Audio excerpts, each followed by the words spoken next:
अस्सलाम वालेकुम। शोबिज़ गुरु में खुश आमदेद। मैं हूं आपका मेज़बान सिकंदर दरवेश। पेश खिदमत है शोबिज़ गुरु के सिलसिले का एक नया प्रोग्राम।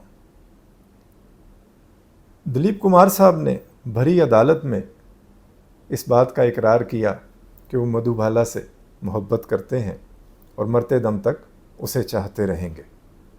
यानी बकौल मेहदी हसन के, और अल्फाज थे कतील शिफाई साहब के जिंदगी में तो सभी प्यार किया करते हैं, जिंदगी में तो सभी प्यार किया करते हैं। मैं तो मर कर भी मेरी जान तुझे चाहूँगा, जिंदगी में तो सभी प्यार किया करते हैं। तू मिला है तो ये एहसास हुआ है मुझको, ये मेरी उम्र मोहब्बत के लिए थोड़ी है। एक ज़रा सा गम दौरां का भी हक है जिस पर, मैंने वो सांस भी तेरे लिए रख छोड़ी है। तुझ पे हो जाऊंगा कुर्बान, तुझे चाहूँगा।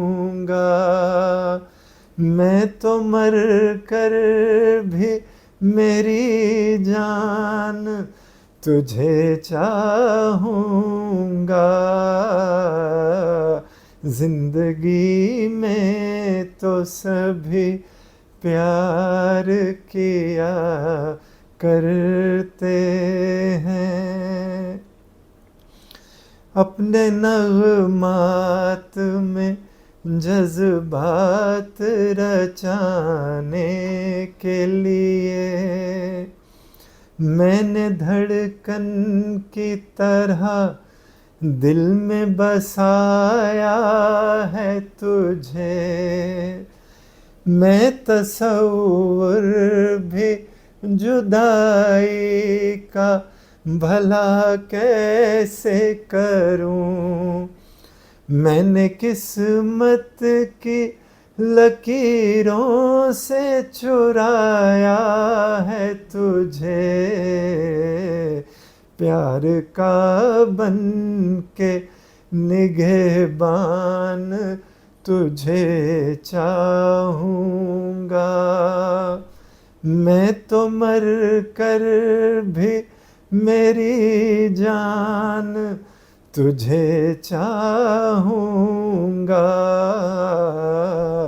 जिंदगी में तो सभी प्यार किया करते हैं। तेरी हर चाप से जलते हैं ख्यालों में चिराग, जब भी तू आए जगाता हुआ जादू आए। तुझको छू लूं तो फिर जाने तमन्ना मुझको, देर तक अपने बदन से तेरी खुशबू आए। तू बहारों का है उन्वान, तुझे चाहूँगा। मैं तो मर कर भी मेरी जान तुझे चाहूँगा, जिंदगी में तो सभी प्यार किया करते हैं।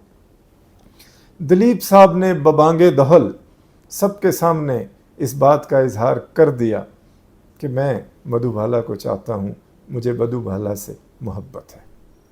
दिलीप साहब ने अपनी बहन सकीना आपा को मधुबाला के घर बाकायदा रिश्ता लेकर भेज दिया।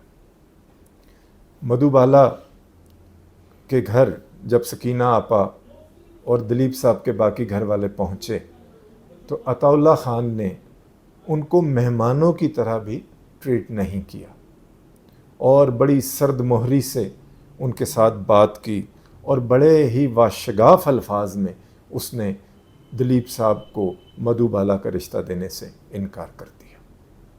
यानी एक किस्म की तौहीन करके उसने सकीना आपा को और दिलीप साहब के बाकी घर वालों को वापस भेज दिया। यूं दिलीप साहब की और मधुबाला की राहें जुदा हुईं। दिलीप साहब ने इस बात पर खामोशी अख्तियार कर ली और कभी भी कोई लफ्ज़ अपने मुंह से नहीं निकाला। उन्होंने इसको तकदीर का लिखा समझकर कबूल कर लिया। करीमुद्दीन आसिफ यानी के आसिफ, उन्होंने 1945 में अपने जहन में मुग़ल आज़म फिल्म बनाने का सोचा था और उस पर काम शुरू कर दिया था।